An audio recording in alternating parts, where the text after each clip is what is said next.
So Tuesday, Rockstar released the DLC for Grand Theft Auto Online, that being the Los Santos Drug Wars DLC, and it's not a bad DLC by any means. Like we've had plenty of worse DLCs. It's not a bad DLC.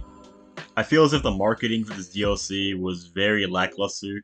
There was no trailer whatsoever. There was one newswire that dropped on Thursday. There was no little hints about the DLC throughout the game. It just sort of happened.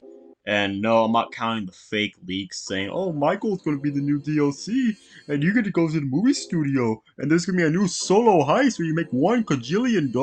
Like, this is why I don't believe in leaks, everybody.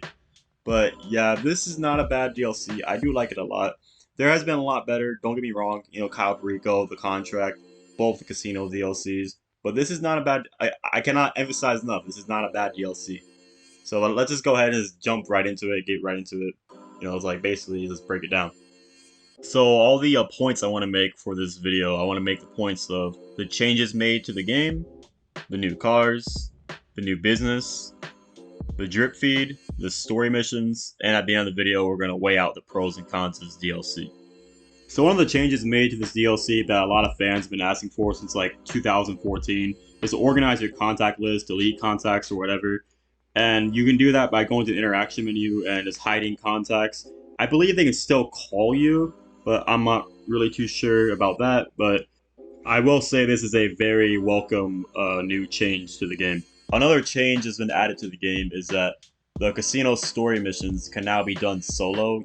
Originally, you did need another player to do these missions, but now I guess you can do them solo. And to be honest, I'm kind of hit or miss with this. Like, I could care less, but it's cool it's there, but I could really care less because honestly, I think the last time I've actually done the casino story missions is when they were double money earlier this year. Other than that, I can't tell you the last time I've done them. I think I've only done them once or twice, just so I can help my friend get $1 million in the armored Bentley that comes at the end of the story. One thing I will say is that I think the mission, I'm not sure the name of the mission is at the top of my head, but the mission that involves you killing the Duggins on top of the casino on the roof, that mission was really difficult, even with another player. So doing it by yourself on hard, yeah, I'm not really sure about that. Like, I'll be very impressed if I see somebody complete that in free aim, by the way, not auto aim. Hopefully, sometime down in the future, we actually get more of this. Like maybe 2 players for the original heist, or 2 players for the lowrider missions, or even solo. Another feature that was added to the game, not really that big of a feature, but you can now call your bikes from your mechanic, the bikes you have in your garage. I think everybody really forgot about their bikes they bought in this game, because, this is Grand Theft Auto, not Grand whatever, Bike Auto, so yeah.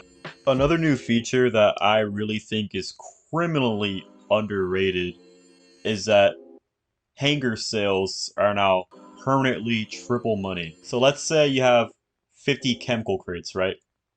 That's $4 million. It used to be like 1.4 million, somewhere around that range, but $4 million right there, just selling those crates. I think a major downside to this is that when you do the hanger mission solo, you only get 1 crate per mission. You can't source 3 crates at a time. But again, at the upside is that you get it for free. It's not like with the CEO crates in your office where you have to pay $18,000 to source 3 crates. You just get these crates completely for free. So just imagine the high demand bonus when doing these hanger sale missions. Like, honestly, I wouldn't risk it because I just prefer doing it solo. But for those of you who want the extra money, for those of you who are risk takers and who are hardcore grinders, I say go for it. Another business that got a buff with this update will be the import-export garages. And originally, you didn't get a high demand bonus when selling these cars in a public lobby, but that's not the case anymore. Now you can. So I don't know the exact numbers you'd be getting with these high demand bonuses, but it is a lot. So again, I personally wouldn't do it, but if you're about your bread, yo, go ahead and do it. And some other small features like you can clear the map blips off your map, and also when you buy a car and you call a car through your mechanic, it comes a lot faster. But again, these are very small, minuscule features that I didn't really think were that big to report on, but I didn't want to say, oh, you left this out. So, yeah. So now I want to move on to the cars, and more in particular, I want to move on to the day one cars. I'm not going to review the drip fed cards. That's going to be in the drip fed section of this video, obviously.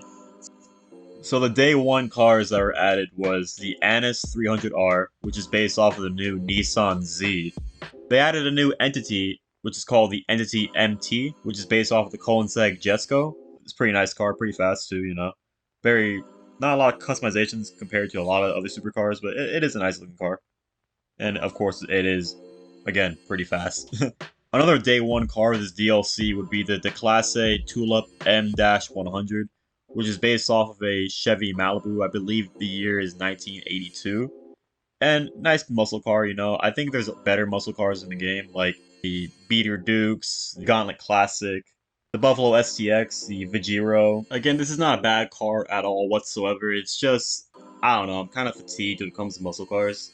But it is a good car. You know, if you love muscle cars, if that's the type of car, you know, go for it, whatever. But there are better options out there, is all I'm saying. But again, this is a new car, so if you want like a new muscle car, like I said, go for it. We have the Journey 2, and obviously this is a clear and obvious reference to Breaking Bad. Of course, they cooked meth in the back of a RV. This is the original Journey we had, but it's like more customizable, so you can make it look like the RV from Breaking Bad. And me, an intellectual, I don't see the RV from Breaking Bad. I see the RV from Ben 10. But no, this is it's not, you know, it's an RV. That's all I can really say about it. It's not, you're not gonna win any races with it. It's just an RV. It's literally an RV. It's not bulletproof. It's not explosive resistant. It's literally, I cannot make this more clear.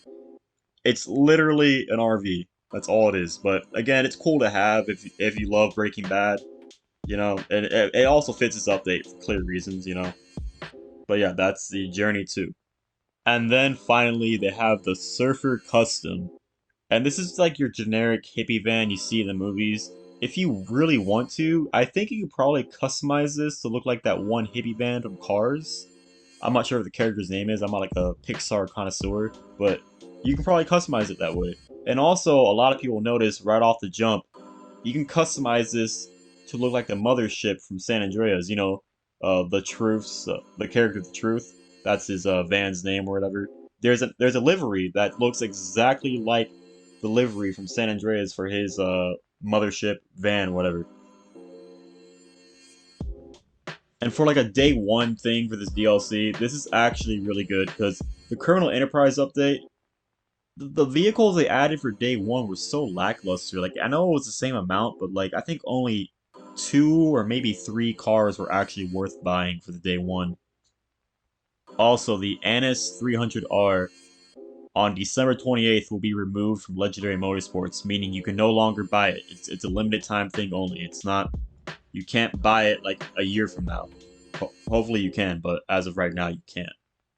And I'm almost certain that Rockstar is doing this because after they remove it from Legendary Motorsports, it's only going to be available for free to GTA Plus players. This is a rather expensive vehicle, but I do recommend buying it as soon as possible. Like, if you're watching this video before the 28th of December of 2022, for the love of Christ, buy this car. This car actually has Imani tech, and I didn't know that until I read today's newswire. And it has Imani tech, so meaning it's explosive resistant, you can add the slick mines, you can make it remote control, you can add the missile lock-on jammer. So what I did was I bought one, you know, for like, you know, driving, obviously, racing and all that good stuff. And I bought another one for, you know, PvP combat. So I would recommend buying 2 of these before, you know, you can't buy them at all. So, but those are all the vehicles that have been added to day one of the new DLC. There's going to be more vehicles coming in, more properties, but again, that's in the drip feed section. We'll discuss that in a little bit. But yeah, those are all the day one vehicles that's been added to the DLC. So let's move on to the business that was added to this update, that being the Asset Lab. You can call in the Asset Lab by the interaction menu, same way you call in your Terabyte, your MLC, your Avenger. And in order to manage this business, you need to be a CEO or you need to be an MC president. And after you do all that, you come up over here to this little cubby area. This is where you do the steel supply missions, where you source supplies or whatever. You go over to this little counter right here. This is where you sell when you're ready to sell. You go up to this little table right here. You go up to this table to speed up the process to manufacture the acid faster, and you go up to this NPC right here, Mutt, and you buy the supplies from him. You can also buy the supplies by calling him on your phone, so keep that in mind. And also, it's only $60,000. Other MC businesses in the bunker, it costs $75,000 to buy supplies. So this is like the cheaper version of MC businesses, and it actually is really good for new players who want to get their foot into businesses in the game. And keep in mind, if you want to upgrade the equipment for this business, you need to do 10 free roam full game missions. You do that by calling Dax, and you can only do these once every 48 minutes. They pay out about $100,000, which is good. But to upgrade you need to do 10 of those missions, and then you go up to Mutt in the Juggalo hangout place, whatever, the freak shop, and you pay $200,000 after you complete 10 of these full game missions. And then basically you're all set to upgrade the business. It's only $230,000, so it's actually really cheap to upgrade the business. So yeah, you'll be making more money doing that. So, and now moving on to the drip fed content, we have drip fed content with cars and with properties as well, and also with missions too. So let's go ahead and jump into it. So as you can see here, this is on Legendary Motorsports. These are going to be the drip fed vehicles, and of course you see the two day one vehicles, the bottom right hand corner. But we're going to talk about the drip fed vehicles, and we're going to go from top left to the bottom of these screens. Let's get right into it. So we got the Ocelot Virtue. It looks like there's going to be a trade price. I believe you have to unlock it by completing the next set of drip fed missions. After unlocking the trade price, it'll be $2.2 million, but if you want to buy it now, it's going to be $2.9 million. And then we have the Tundra Panthere, and it's based on an Alpine. I've never heard of an Alpine ever, but apparently it's a competitor to Porsche. Nice looking car. When I buy mine, I'm going to make mine blue. It looks really nice. But yeah, it's going to be $2.1 million. And then over here, we have the Classique Broadway. I'm really not sure what this is based off of. Please don't crucify me in the comments. But it's $900,000, so it's relatively cheap to today's standards of Grand Theft Auto Online. And it is a nice looking car. And yeah, let's check out the bike that we're getting, the Western Power Surge. That's $1.6 million. That's kind of ridiculous for a motorcycle, considering the best bike in the game is like only $15,000, that being the Batty 801. But I do like the look of this bike. I do like the headlight to it. But yeah, $1.6 million for that. Available. And moving on to Southern San Andreas, on this website we have a lot of cars that I really can't identify. I don't know what the real life equivalent are of these cars. I know I'm a fake car guy. Don't crucify me in the comments. I get it. But let's go ahead and just jump into it. We got the Karen Boar. It's going to be running for $1.2 million, almost 1.3. I'm not sure what this is based off of. It's a two-door. It's kind of like a truck, I guess, a pickup truck. Again, don't crucify me in the comments. I don't know what this is based on. But we got the Willard Adora, and this looks really nice. It kind of reminds me of Bel Air, even though we already have a Bel Air in the game. And this is going to be, again, $1.2 million. Nice looking car. I think I'm going to make mine red when I get mine. And then we got the Karen Hot Ring. And I'm not sure, is that the whole entire name? Hot Ring? Yeah, Karen Hot Ring. And the trade price is going to be $1.3 million, but I guess you got to unlock it easy. And over here on Warstock, the drip fed content is going to be the Taxi and the Brigade 6x6 or the Acid Lab. Now, for the Taxi, I don't know why this trade price. I'm not sure how to unlock the trade price, but the trade price being $487,000, buy it now being $650,000. So apparently you'll be able to do taxi missions. That being you'll be able to do taxi fare missions. You kind of like what you used to be able to do in San Andreas in the older GTA games. So that's pretty cool. And with the Brigade 6x6, that's gonna cost $1.4 million. But honestly, it's such an easy vehicle to get for free. You should not be wasting $1.4 million on this. Please save your money. Just do the missions. They're really fun. They're really cool and unique. And yeah, we'll get into that in a little bit. But yeah, the missions are great. And after you complete all the missions, you have this Brigade parked in parked not in yours, but in the Juggalo hideout. So yeah, don't waste your money on this. Just unlock it for free after completing all the missions. It's really that simple to do. Next up on the drip feed, I want to talk about the drip fed story missions that'll be available. Also, they'll be drip feeding new weapons. They'll be drip feeding the railgun, which has been in story mode for PS4 and Xbox One since it's launched, and it has been in online except in a select few missions. Also, they'll be drip feeding a 50-car garage, and it's going to cost about $2.7 million, which is actually a lot of money for a garage. Granted, it will be holding 50 vehicles, so I do recommend buying that. So yeah, moving on to the story. Now this is where I go off script, and I don't really have a script written for this because I really want to get like my raw thoughts on the story. The story isn't like compelling, or anything like that, but I just want to like basically like go off rip and just talk about the story and like what my thoughts about everything and gameplay wise, how unique and fun the story missions are. But yeah, let's go ahead and jump into it. So the story kind of starts off when you first log into GTA Online. You get a phone call from Ron, and he's being all frantic, like, "Oh no, there's some crazy guys at Trevor's old meth lab over at the Ace liquor store. You gotta come help." And you drive over there, do whatever, and then you go up to the mission marker to start the mission. And then the mission starts off with you going into the liquor store. And you go upstairs, and honestly, this is where I'm like, what the fuck is going on GTA Online? It's so ridiculous. I get it. They're all like druggies. They're all on drugs. But it's so ridiculous. It's got like a wrestler beating the shit out of Ron. Everybody else is saying like crazy ass shit like badonka dog and talking about buttholes and whatnot. And I'm just sitting here like, what the hell's going on in Los Santos, man? Character, this DLC, Dax. He's like, wait, who the hell is this guy? And then Ron's like, oh, that's my friend. He's gonna kick your ass. He's so dangerous. He's an armed domestic terrorist. And then Dax is like, oh, I'm so scared. Little does Dax know, I killed probably like hundreds of thousands of people just to make a little bit of money to buy a 2002 car. So, just saying, he better watch his back.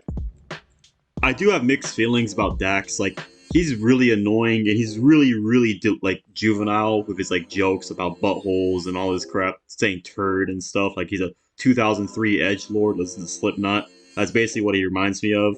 But I have very mixed feelings about him. Like, it's either this or we have KDJ or Santa having phone sex, while you're trying to do a mission. So I prefer him over Santa and KDJ 110%. And then Dax goes on to introduce you to all the his friends or whatever. We got his like drug physician named Mutt, and when we got the wrestler girl who's just kicking the shit out of Ron. And then Dax tells you that he found out about Sandy Shores and San Andreas in general through Wade. Wade, you don't remember him. He's in story mode. He was one of Trevor's friends, or I don't know what the hell that relationship was, to be honest. But yeah. And they came to San Andreas to sell and do drugs. And then the Lost MC comes and crashes the party because I guess they have beef with these guys because these guys have been fucking the Lost MC. And they do actually succeed in stealing Dax's RV, where he does cook drugs or whatever, or the hooligans, or whatever you want to call them. They basically convert it into their own little hangout. But there is a $50,000 first-time bonus for completing these missions for the first time, so that's good. So normally you'd be making about $15,000. And what I like about this DLC a lot is there's no real paywall. Like, normally you have to pay like $1 to $2 million for a paywall at the Kasaka or the businesses, and then you gotta upgrade business, all that BS, and the office towers and all this stuff. But with this, they make their own little hideout. They just make their own hideout, and all you gotta do is really pay for the Brigade or the Acid Lab. And you store the Acid Lab in here, and you upgrade it in here, do all that good stuff. And as you saw right there, you can also upgrade your weapons to Mark II variants, buy ammo, do all that good stuff. But other than that, there's not much to really do. This is basically just a glorified storage unit for your Acid Lab. And then the second mission, Designated Driver, is very straightforward in concept. You just have to go find the flatbed where the bikers have their supplies at. And then you take the flatbed with all the supplies on it, and then you get ambushed by the bikers. I died here. I'm not sure if that's scripted. There's no way to kill these guys. And then they end up blowing up the flatbed with all the supplies on it. I don't know why they would do that, why they would blow up their own supplies, but they did. Thankfully, there was a backup plan. Dax wanted you to go and attack the clubhouse that the Lost MC own over by the... And once you find the plans, you just go ahead and take a picture and send it to Dax. To me, I never understood why you could have just like ripped the plans off the wall, but okay. And then insult to injury, Dax tells you to steal all their drugs that they have in the clubhouse. And then you make your way back to the Freak Shop and then Mission Pass. So the third mission, that being Fatal Incursion, this is such a violation to the Lost MC. Like, you just violate the hell out of these guys. So not only are you told to go destroy their trailer park and blow everything up, after that, you go and steal their meth. After you steal their meth, you steal their plane. Like, why would you need their plane for? So you steal their plane, you steal their meth, you destroy where they live. You violate the hell out of these guys. And after you deliver the plane, of course, mission pass. And this next mission is actually very creative, and it's actually a lot better than the mission equivalent that was in story mode. So of course, this is a drug trip mission. Obviously, this DLC centers around acid and whatnot. So yeah, you trip on acid, and it's so much better than when you tripped on acid when you were Michael in story mode, because all you really did, you just watched some goofy ass cutscene, and then you went skydiving, and then you know, respawn or whatever. And that wasn't as cool as in depth as this one. So you start tripping out after Dax drugs your beer with acid, I assume. They even have Takashi 69 in this mission, which I think is really cool. Nice little detail, nice little cameo, you know? I'll say that the gameplay of his mission is really like straightforward. It's really simple. You're just on a bike. It's kind of boring, but the visuals and like the sound effects and the music is what really saves it for me. It just looks really nice. Like what they did with it, it's just really crazy. It's like they wanted to go all out, but they don't want to like make the game like Saints Row 4. You know, like they just wanted to go as all out as possible without. They just basically want to have an excuse to just be ridiculous without, you know, breaking the immersion, I guess you could say. And then after that, you're like hunting for a rabbit while you're wearing this like old style clothing, like colonial style clothing from like the 1600s. Really weird shit. I don't know why this part. Like they do talk about white rabbits in the beginning of this like story, very vaguely, but I don't know. This is like I don't know what this is a reference to. I really don't. It's just so weird. And then what I can only assume to be a UFO picks you up, and then you end up skydiving, and there's a bunch of low go through. I'm sure they're not mandatory. I'm sure you just go straight down to the ground, but it is really weird. And you don't even have a parachute, which is also really weird. At this point, I assume you sober up after you hit the ground. I don't know how that works. I don't know how you survive, but yeah, you basically sober up at this point. And after this, you just walk, and then you basically pass the mission. And if you notice right here, it says trip survived instead of saying mission pass. So maybe as like a tease, like the future drip feed, maybe you can like just like drop acid and just like randomly just get high. I think that'd be pretty cool, I guess, you know, have that in free roam. But in the fifth mission, make war, not love. Basically, your objective is to kill rival drug dealers. You gotta kill some hippies at the hippie camp over by the windmill farm. And I like this mission because I've never really seen the hippie camp really get incorporated into like a mission or even in story mode at all. It's just there, and I like that. There's locations that are just there, but sooner or later you gotta incorporate these locations, and I find that really weird how it's been 10 years and they're just now incorporating the hippie camp, and it's been there, you know, like I said, for years. And I think it's really cool that they did that. Not only do you have to kill the hippies in this mission, but also you have to destroy their lab. And to end off the mission, you go to the Ultras camp in the mountains, the cult camp, and you kill everybody that's over there. And then I just drove off the cliff, mission pass. Easy as that. And this final mission, off the rails, this is actually one of the more difficult missions, and I had to be very careful. So if you do this mission, bring a lot of snacks, bring armor, make sure you have a lot of explosives and all that good stuff. So your objective for this mission is to break into the Humane's lab. You can do it stealth, but I fucked up and I just fucked up my stealth. This is GTA, the stealth in GTA is terrible. You're breaking into the Humane's lab because Dax's chemist needs chemicals to cook drugs. And after you steal the chemicals from the Humane's lab, you need to steal more chemicals that's moving on a train. So you go to the train control center, whatever you want to call it, and you change the direction of the train and it ends up crashing. I just find it really funny that Grand Theft Auto Online has more train robberies than Red Dead Online, but you know, we're not allowed to talk about that. After you steal a cutting saw, you make it to the crash site of the train, and this part of the mission is really, really tedious. You're getting shot at by aimbot AIs. It's just really, really tedious. You're trying to saw open these crates. You don't know which crate has what in it. So some crates could have what you need, some may not. And also, look out for the green gas when you're doing this, because the green gas can take away your health. It's kind of similar to like tear gas. So yeah, just be careful with that. And after you steal the last chemical, you're told by Dax to steal the Brigade. The Brigade, of course, is going to be the acid lab you get.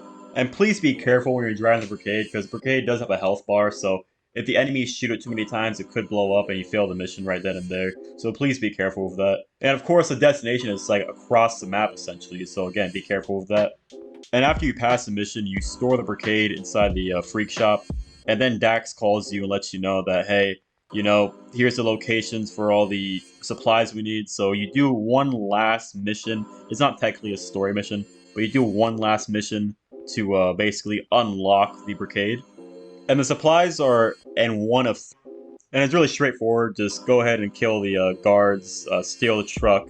You're gonna have to use a forklift to put the supplies on the back of the flatbed, and deliver the truck to the freak shop again. Try not to get blown up. Be careful, and then you're basically set.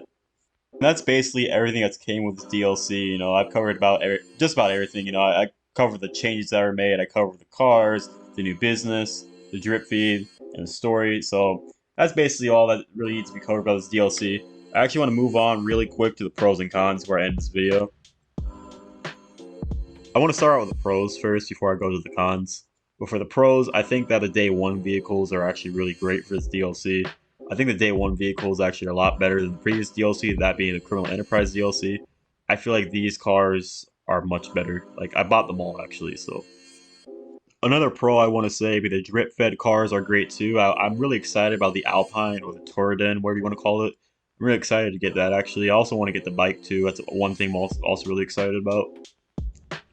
I think the story missions are fun and unique. I really like the acid trip missions a lot. I like the last mission, even though that mission is very difficult.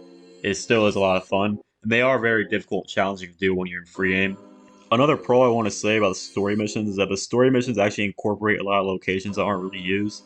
Like, for example, they incorporated the hippie camp, and like, I've never seen the hippie camp be used in any missions like that. Also, the Fisherman Cove area across from the Alamo Sea, that's barely ever used in any of the missions that I've seen so far, actually, in GTA Online. So that's really cool how they show love to a lot of the unused locations. Another pro I'd like to say would have to be the Fooligan missions. These are the missions you do by calling up Dax, and you can only do them every 48 minutes, but they're really fun, they're easy, and also they pay out like $100,000, so that's actually really good.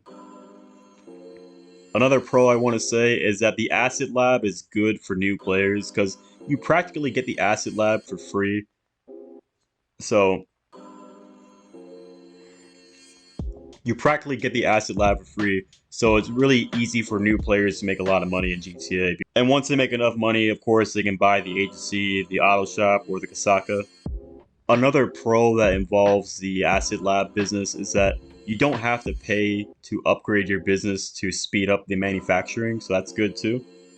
Another pro I want to say is that buying supplies for the Acid Lab business is actually a lot cheaper. Well, not a lot cheaper, like, it's cheaper than the other MC businesses, like the cocaine lockup or your meth lab. You pay $75,000 to resupply. With the Acid Lab business, you pay like $60,000. So it is relatively cheaper. Another pro I want to say is that the Acid Lab business upgrade, or the equipment upgrade, I want to say it's called. It's actually a lot cheaper than like any of the other businesses. Like, you're paying like close to $1 million to get equipment upgrades for your MC businesses or your bunker and all that good stuff. But for the Acid Lab, you're paying $200,000, and the way you unlock the equipment upgrades, like I said earlier, you gotta do the Fooligan missions, and they pay out $100,000 each. You have to do 10 of them. So by the time you unlock the equipment upgrades, you're at like $1 million. So you're basically upgrading your business for free if you don't spend any money. And the last pro I want to say, I kind of touched on a little bit earlier, but you basically get the Acid Lab for free if you do all the story missions, because you get a $100,000 bonus for each mission you finish. You get like a $250,000 for the last mission. These missions, as I'm recording it right now, are at dull money, so it's like $30,000 for each mission. You practically get the Acid Lab for free, because after you store the Brigade inside the Freak Shop, you just pay $700,000 to upgrade it, or buy it actually. And yeah, it's basically free because you just got all that money from the missions and the first time bonuses. So you're pretty much getting it for free. So that's actually really great, especially for new players, like I said earlier. Now the cons list is actually really short, especially in comparison to the pros list. But I feel like these cons are really heavy hitting. And first off, drip feeding a garage. I understand drip feeding like cars, obviously. You're drip feeding, the story missions, or even drip feeding the taxi service. I understand all that. But a garage, a property, are you serious? So imagine this, right? The update comes out. You have no garage space whatsoever. All your garages are full, right? But you want to buy the new cars, right? But you can't buy a new garage because you can't buy garages right now. You have to wait till the drip feed where you get the 50 car garage. So you gotta wait until the 50 car garage is drip fed, and that's not gonna be till early 2023 apparently. So you gotta wait that long for the garage. So you can't buy any cars right now. You can't unless you just sell the cars that are taking up space. But what if you don't want to do that? What if you like collecting all these cars? Like, what if you had a car since 2013 and then you have to sell it because it's taking up too much space or whatever? Like, no one wants to do that. No one wants to sell a car they like. And I don't recommend selling cars to make money. That's stupid. So yeah, they really should not be drip feeding a whole garage. Like honestly, that's just ridiculous. I'd say another con for this DLC most definitely has to be the fact that they're making the 300R or the real life Nissan Z. They're making that a limited time only because after December 28th, you're not going to be able to buy it on Legendary Motorsports. It's most likely going to be a GTA Plus exclusive, which is ridiculous. It should not be happening. I just think it's really stupid. And yeah, this is definitely a big con, and no pun intended to the casino heist players. But yeah, this does not need to be happening at all. This is very stupid. Another con I want to point out for this update is that this Asset Lab business, it doesn't pay out that great if we're being completely honest. Even when you fully upgrade it, it pays out I think $350,000. That's barely more than the weed business. And I don't know, man. I feel like every update before this update, it made getting money easier. Like Kyle Perico made getting $1 million easy. The Tuners DLC, you can make $200,000 in the span of 20 minutes. If the contract DLC, you can make easy 70,000, $30,000 to $70,000 in the span of 5 minutes doing the security contracts. And also there's the Franklin payphone hits. They made getting money easier. And then with this Asset Lab, it's only $300,000. Granted, it does manufacture quicker than most EMC businesses, so I guess there's that. But again, like I said in the pros list, this is more catered to newer players than to veteran players like me or anybody else watching this. So yeah, I want to say that the Acid Lab not paying out that much, that's definitely a con for me in my book. It should have paid out at least 500K, at most maybe 800K, but that's just stupid to me. Because the cocaine business is still better than the acid lab. Why is that? Another con I want to point out is that the Fooligan missions or the Dax free roam missions, the cooldown time is ridiculously long, and I don't want to do these missions for the money. The money is great, $100,000, that's great, whatever. But I don't want to wait 48 minutes to do them back to back. And the reason why I want to do them is so I can unlock the equipment upgrade for my acid lab. So you need to do 10 of these in order to get the equipment upgrade for the acid lab.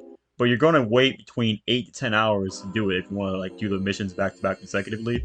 So this is really, really annoying. And I feel like either A, don't make the payout that much, or B, cut the time from 48 minutes to 20 minutes. Honestly, that's just ridiculous.